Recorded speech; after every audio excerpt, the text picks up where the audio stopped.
అడవి ఎంత అందంగా ఉందో చూడండి. ఇది ఒక్క అద్భుతమైన అడవి. పెద్ద పెద్ద చెట్లు, పచ్చని పచ్చికలు, ఎక్కడ చూసినా పచ్చదనం. ఆ అడవిలో ముగ్గురు చిట్టి జింకలు ఉండేవాళ్లు. చిన్న జింక, మధ్య జింక, పెద్ద జింక. ఆ ముగ్గురు జింకలు కలసి సంతోషంగా జీవించేవారు. ఈ ముగ్గురు అన్నదమ్ముల్లా కలిసే ఉండేవాళ్లు.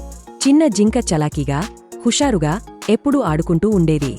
మధ్య జింక తెలివిగా, ఏ సమస్య వచ్చినా మంచి ఆలోచన చేసేది. పెద్ద జింక మాత్రం ధైర్యంగా, అన్ని కాపాడే నాయకుడిలా ఉండేది. ఒకరోజు అడవిలోకి కొంతమంది మనుషులు వచ్చారు. ఆ మనుషులు అడవిని కోసే ప్రయత్నం చేస్తున్నారు.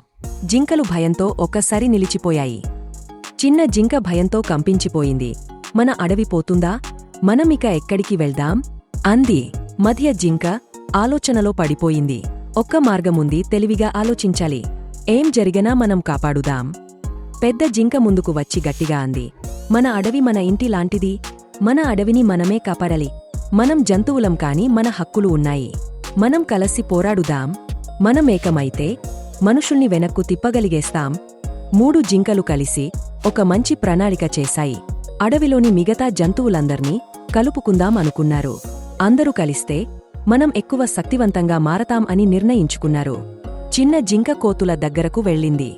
మధ్య జింక చేపల దగ్గరికి పోయింది. పెద్ద జింక నక్కలతో మాట్లాడింది. వాళ్లంతా మన అడవిని కాపాడుదాం అని నినాదాలు చేశారు. అందరూ కలిసి చెట్లను రంగురంగుల పూలతో, ఆకులతో అలంకరించారు. రంగురంగుల జెండాలు, పతాకాలు వేశారు. అడవి సంతోషంగా ఉత్సవంలా మారిపోయింది.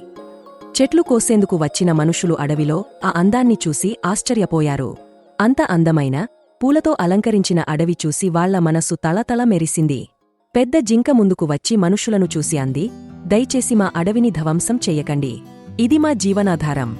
మేము కూడా జీవులం. మా బతుకు మీ చేతుల్లో ఉంది. చిన్న జింక తన చిన్న కళ్ళు చేసి ఇలా అంది, మా మీద కరుణ చూపండి. మేము ఎవరికీ హాని చేయం.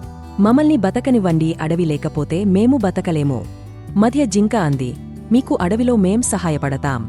మీరు ఈ అడవిని పర్యాటక ప్రాంతంగా మార్చుకోండి. జనాలకు చూపించండి. మేము మీకు సహకరిస్తాం కాని చెట్లు ముట్టుకోకండి.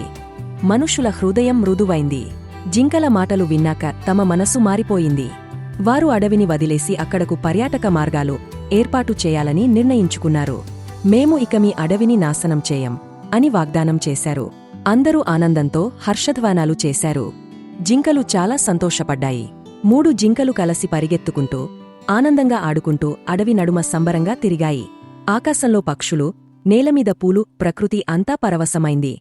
ఐక్యత ఉన్న శక్తి ఉంటుంది. మనం కలసి ఉంటే ఎంతటి పెద్ద సమస్య అయినా ఓడించవచ్చు. ప్రకృతిని ప్రేమిద్దాం. మన భవిష్యత్తును రక్షిద్దాం. Please subscribe to our channel.